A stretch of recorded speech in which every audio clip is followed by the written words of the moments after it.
గుర్తు మంచిది కేటీఆర్ గారి నాయకత్వం కేటీఆర్ గారి నాయకత్వం కారు గుర్తుకే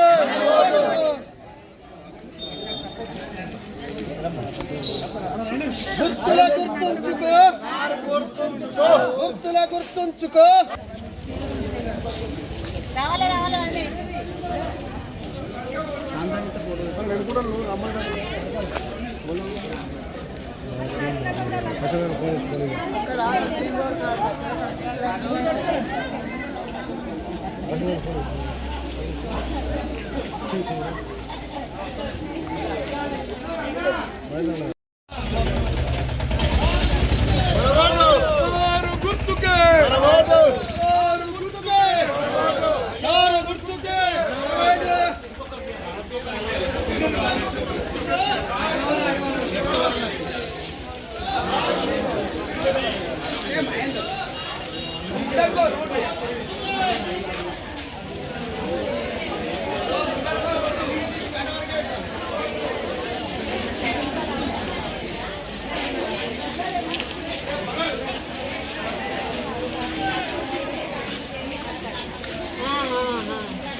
Abu bu.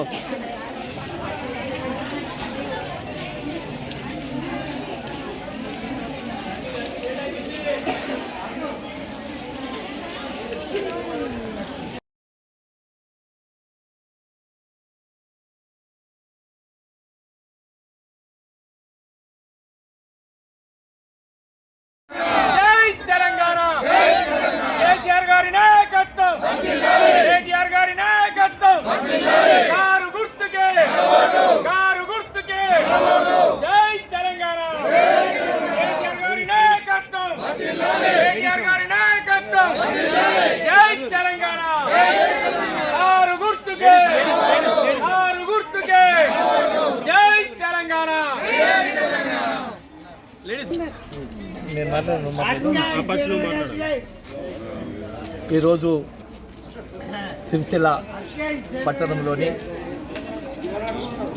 ఎన్నో కార్యాలయాలు ఓపెనింగ్ చేసుకోవడం జరిగింది. ఎక్కడ చూసినా ఆడపడుచులు, అన్నదమ్ములు, బీఆర్ఎస్ పార్టీ కుటుంబ సభ్యులు ఎక్కువ శాతం పెద్దలు కేటీఆర్ గారి సూచించిన వ్యక్తులకే కారు గుర్తుకే ఓటేస్తాం, బ్రహ్మాండమైన మెజార్టీతో గెలిపించుకుంటున్నాం అంటున్న మా ఆడపడుచులకు, అన్నదమ్ములకు వారికి పాదాభివందనాలు తెలియజేసుకుంటున్నాను. అంతేకాకుండా ఈరోజు విద్యానగర్లో ర్యాలీలో జిందం కళగారి మద్దతు ద్వారా మేమున్నామని ముందుకు వచ్చి ప్రతి కుటుంబం తరఫున కుటుంబ సమేతంగా వచ్చి అక్కయ్య మేమున్నాము, కారు గుర్తుకు ఓటేస్తాం, మళ్ళీ బీఆర్ఎస్ ప్రభుత్వాన్ని తెచ్చుకుందాం, ఖచ్చితంగా సిరిసిల్లాలో బీఆర్ఎస్ పార్టీ పెద్ద మెజార్టీతో గెలిచి జెండా ఎగరవేయాలని ఒక ఆకాంక్ష కేటీఆర్ గారిది. ఖచ్చితంగా అది ఫుల్ఫిల్ చేసేందుకు మా మద్దతుగా ఆడపడుచులందరూ, 3వ వార్డు ప్రజలందరూ ఇలా కుటుంబ సమేతంగా మేమున్నామని మద్దతు వచ్చినందుకు 3వ వార్డు ప్రజలకు, మరి ఆడపడుచులకు, అన్నదమ్ములకు పేరు పేరున వారందరికీ మరి ధన్యవాదాలు తెలుపుకుంటున్నాం. అంతేకాకుండా సిరిసిల్ల అంటే అభివృద్ధి, అంటే సిరిసిల్ల అంటే అభివృద్ధి, దానికి కేరాఫ్ అడ్రస్ కేటీఆర్. గతంలో రాజేశ్వరరావు గారి కానీ పెద్దలు ఎంతోమంది మన ప్రతిపక్షంలో ఉండి ఏమీ వర్కులు చేయకుండా మన తెలంగాణ సాధించుకొని ఒక 9 సంవత్సరాల లోపలనే 20 సంవత్సరాలు వెనకబడ్డ ప్రాంతాన్ని ఇవాళ మన రాష్ట్రంలోనే ముందంగలో ఉంచిన గొప్ప వ్యక్తి కేటీఆర్ గారు.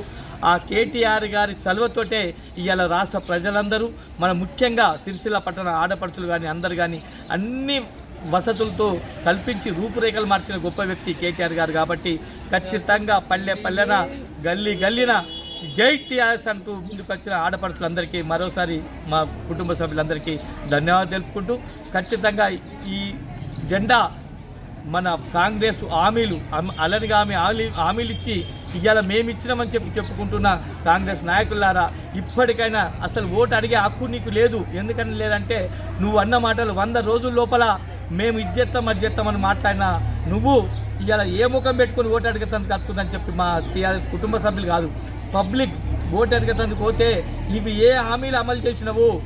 నువ్వు ఆడపడుచుకు ఒక 3 నెలల తర్వాత ₹1,00,000 కాదు తులం బంగారం ఇస్తాన్నావు, ఎక్కడిచ్చినావు అని చెప్పి నిలదీస్తుండ్రు. అంతేకాదు 2,000 పింఛన్ని 4,000 ఇస్తానన్నావు, ఎక్కడిచ్చినావు ₹4,000 అని చెప్పి మా ఆడపడుచులు అన్నదమ్ములు అందరూ నిలదీసి అడుగుతుండ్రు. వికలాంగులకు ₹3,000 ఇస్తా అన్నావు, దాన్ని ₹6,000 ఇస్తా నేను 100 రోజుల లోపలనే అన్నావు, ఎక్కడిచ్చినావు నువ్వు చెప్పు? 100 రోజులు ఎక్కడిది? 1000 రోజులైనా కానీ నీకు ఇంకా అర్థమవుతలేదు. ఇప్పటికైనా మీ ప్రభుత్వంలో విఫలమైపోయి గతంలో కేసీఆర్ గారు చేసిన పనులు తప్ప మీరు చేసినది ఏ ఒక్క న్యాయపై సంబంధం లేదు. ప్రజలందరికీ అర్థమైంది. కళ్ళబొల్లి మాటలు చెప్పి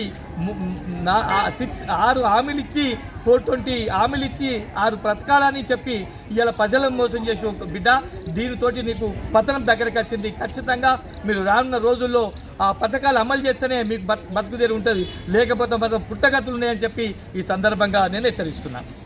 3వ వార్డు నుండి జిందం కళా చక్రపాణి వార్డు కౌన్సిలర్గా పోటీ చేస్తున్నాను. ఈ వార్డు కౌన్సిలర్గా పోటీ చేస్తున్న గతంలో కూడా వార్డులో పోటీ చేసి మరి మా వార్డు అక్క చెల్లెల అన్నదమ్ములతో కూడా ఆశీర్వాదంతో కూడా గెలుపొందినాం. ఇప్పుడు కూడా మళ్ళా వార్డు ప్రజలు మద్దతుతోటి నేను ముందుకొచ్చి మళ్ళా నిలబడ్డా. మరి అదే పూర్తి స్థాయిలో నా 3వ వార్డు అక్క చెల్లెళ్ళు అన్నదమ్ములు అందరూ మనస్ఫూర్తిగా నన్ను ఆశీర్వదించి వాళ్ళ అమూల్యమైన ఓటు కారు గుర్తుపై వేసి నన్ను ఆశీర్వదించాలని కోరుకుంటాను. అంతేకాకుండా కూడా 3వ వార్డులో మన అభివృద్ధి ఒకవైపు, సంక్షేమం ఒకవైపు. అభివృద్ధిలో మన వార్డు జంక్షన్ కానీ, ఐమాక్స్ లైట్లు కానీ, సీసీ రోడ్లు కానీ, మన డ్రైనేజీలు కానీ, మరి కళ్యాణ లక్ష్మి సారీ ముబారక్ డబల్ బెడ్రూమ్లు కూడా ఎన్నో కూడా చేసుకోవడం జరిగింది. అందులో భాగంగా కొంచెం మనకు పనులు చేసినాము. కరోనా వల్ల ఇబ్బందుల పాలై ఇంకా కొన్ని పనులు కూడా ఉన్నాయి. మరి పనులు చేయడానికి నాకు మరొకసారి మీరు అందరూ అవకాశం ఇవ్వాలని కోరుకుంటూ మనస్ఫూర్తిగా మరొకసారి పేరున ధన్యవాదాలు తెలుపుతున్నాను.